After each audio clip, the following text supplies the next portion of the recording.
Assalamualaikum warahmatullahi wabarakatuh. Perkenalkan, nama saya Anissa Widianti dengan NIM 8111420462. Dalam video kali ini saya akan memaparkan materi tentang perkawinan kedua dalam hukum waris perdata.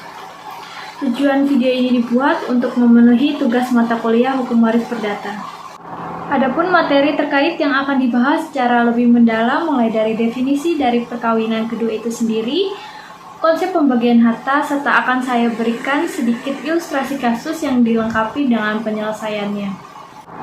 Baik, sebelum lanjut ke pembahasan, saya akan menjelaskan sedikit tentang definisi dari perkawinan kedua.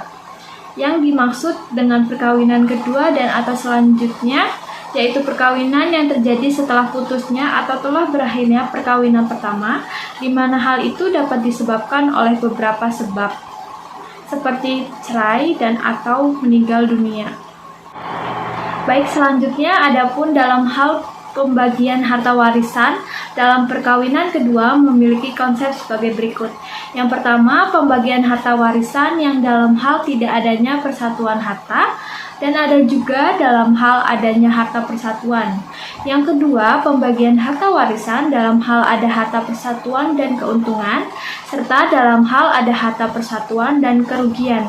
Serta yang ketiga, pembagian harta warisan dalam hal ada harta persatuan dan ada anak luar kawin yang diakui.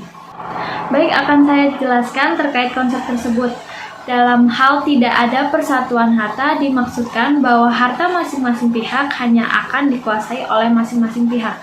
Sedangkan dalam hal ada persatuan harta, maka suami istri perlu terlebih dahulu membuat perjanjian kawin yang memuat segala ketentuan dan peraturan terkait dengan persatuan harta yang akan dikuasai secara bersama.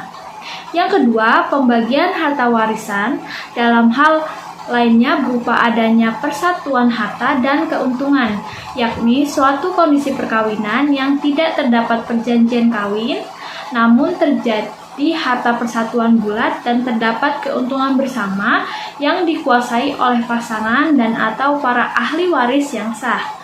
Dan yang terakhir, yakni pembagian harta warisan dalam hal ada persatuan harta dan kerugian, yakni tidak adanya perjanjian kawin namun adanya harta persatuan bulat yang harus terlebih dahulu dipotong dengan rugi persatuan.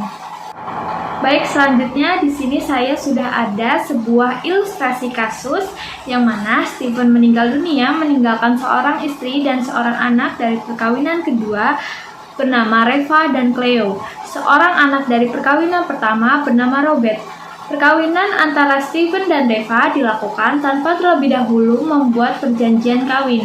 Ke dalam perkawinan, Steven membawa harta sebesar 20 juta rupiah, sedangkan Reva membawa harta sebesar 25 juta rupiah.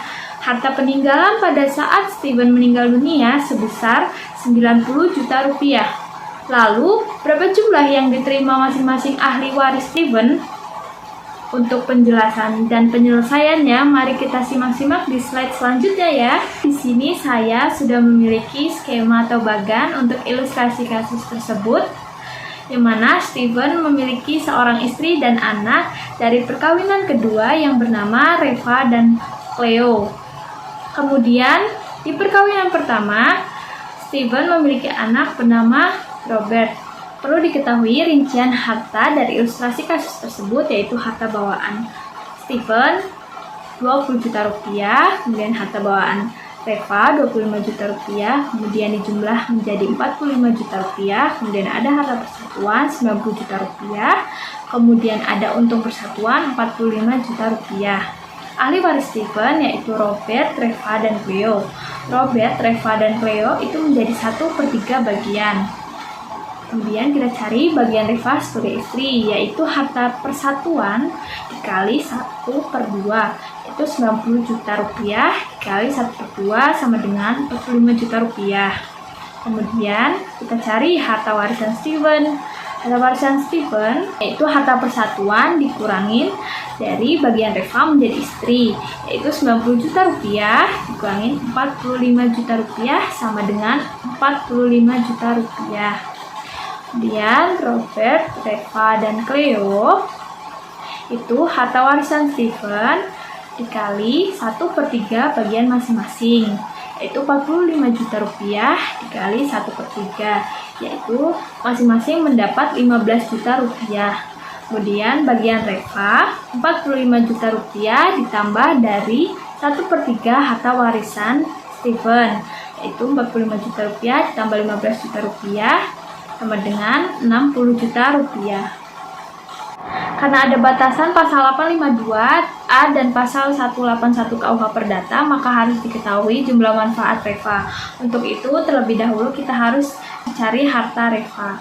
Sebelum itu, saya akan menjabarkan pasal 852A yang mengatur bahwa suami atau istri dari perkawinan kedua tidak akan menerima lebih dari 1/4 harta peninggalan dan akan menerima tidak lebih besar dari bagian terkecil dari anak-anak yang ada di dalam perkawinan pertama. Kemudian pasal 181 mengatur bahwa suami atau istri kedua tidak akan menerima manfaat yang lebih besar daripada jumlah bagian terkecil yang diterima anak-anak dari perkawinan satu, dan manfaat itu tidak boleh lebih besar dari 1/4 bagian dari harta suami atau istri yang kawin untuk kedua kalinya itu. Selanjutnya kita akan cari harta Reva. Harta Reva yaitu harta bawaan ditambah 1/2 untung persatuan ditambah harta yang diperoleh cuma-cuma. Harta bawaan Reva 25 juta rupiah ditambah 1/2 untung persatuan yaitu 45 juta rupiah ditambah 0, yaitu 25 juta rupiah ditambah 22.500.000 rupiah ditambah 0 sama dengan 47.500.000 rupiah. Kemudian manfaat dari Reva yaitu harta bagian Reva sebelumnya yaitu 60 juta rupiah dikurangin 47.500.000 rupiah sama dengan 12.500.000 rupiah.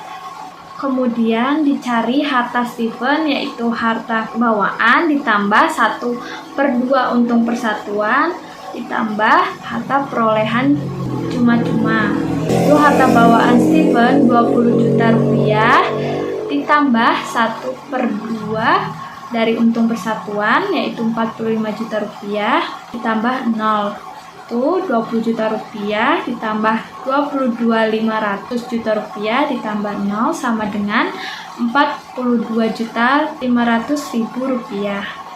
Selanjutnya adalah kontrol manfaat. Mengingat ketentuan pasal 852A dan pasal 181 KUH Perdata, maka manfaat Reva yaitu 1/4 dikali harta warisan Steven. Dengan catatan tidak boleh melebihi bagian Robert yaitu 15 juta. Jadi 1/4 dikali harta warisan Steven yang sebelumnya 42.500.000 rupiah sama dengan 10.625.000 rupiah. Jadi manfaat yang boleh dinikmati Reva yaitu 10.625.000 rupiah. Jadi kelebihan manfaat Reva yaitu 12.500.000 rupiah dikurang 10.625.000 rupiah sama dengan 1.875.000 rupiah. Jadi manfaat Reva harus dipotong sebanyak 1.875.000 rupiah. Kemudian bagian yang diterima Reva yaitu 60 juta bagian Reva yang di awal dikurangi 1.875.000 rupiah sama dengan 58.125.000. Kemudian bagian yang diterima anak-anaknya yaitu Robert dan Cleo yaitu 1,5 dikali harta persatuan dikurang 1,5 dikali 90 juta dikurang 58.125.000 rupiah, yaitu 1/2 dikali 31.875.000 yang hasilnya 15.937.500.000 rupiah. Baik, sekian pemaparan materi dari saya, kurang lebihnya mohon maaf. Wassalamualaikum warahmatullahi wabarakatuh.